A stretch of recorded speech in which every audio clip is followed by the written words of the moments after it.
If you want to be the hostess with the mostest or house guest who gets invited back, our national etiquette expert, Diane Gottsman, founder of the Protocol School of Texas, has some excellent tips. Welcome back. Thank you for having me. So we were talking about just enjoying the holiday season, but part of that is also enjoying having guests come into your home. Now, you just recently wrote an article for Southern Living magazine. Tell us a bit more on what it is that people need to remember when they are inviting people into their home to stay. Absolutely. Well, they used me as their etiquette source. They did a wonderful job of this article, and to get all of the tips, you can go to their link. But I'm sharing a few of these tips, and one of the first one is just don't go down a rabbit hole. What that means is when you go for a potato peeler or a zester or a wine opener, oftentimes we all do it. We open the drawer, can't find it, start digging around, and right then start cleaning out the drawer. And the day of the party, the hour or minutes before the guests arrive is not the time to do it. So that just means to prepare in advance. And I think this is going to be the theme of all of these tips. It's so easy to get sucked into the micro rather than focusing on the macro. Yes, it is. Yeah. And so again, I think that, little things like, oh gosh, the floor is dirty.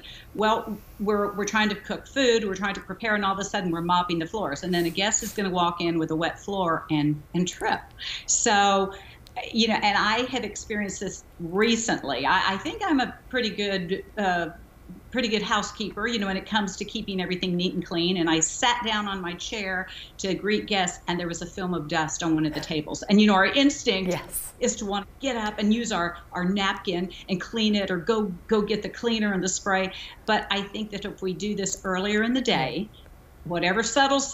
It's only a couple of hours, so make sure you're dusting the tables, the end tables off. But remember to do it. Don't do it last minute. You don't have to be a full-service hotel or restaurant when you're inviting someone into your home, but it's always a good idea to know what that person enjoys, what they can and can't have as far as provisions are concerned. So what's your advice for the host who's having people over and just making sure that they have things that people enjoy?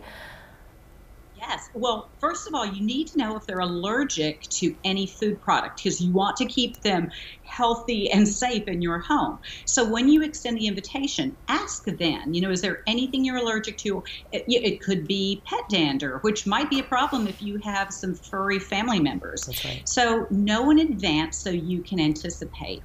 And once they arrive, you want to make them feel welcome, which means that you want to make some space in drawers. Make sure the powder room has enough toilet paper, it has enough hand soap, hand towels. And again, at the host, you don't want to have a party and at the very last minute try to be filling up all of the supplies. You've done this well in advance, whether they're coming to stay for a day, a night, or just a little 2-hour celebration. Prepare. Now, I don't like to be presumptuous, but a typical gift when someone's coming to your home is usually flowers or a bottle of wine, for instance. And so you want to make sure that you're ready for both. And this is a two-pronged question. When someone brings over, let's say, a bottle of wine, is it customary to open it right then and there and share it with the people who brought it?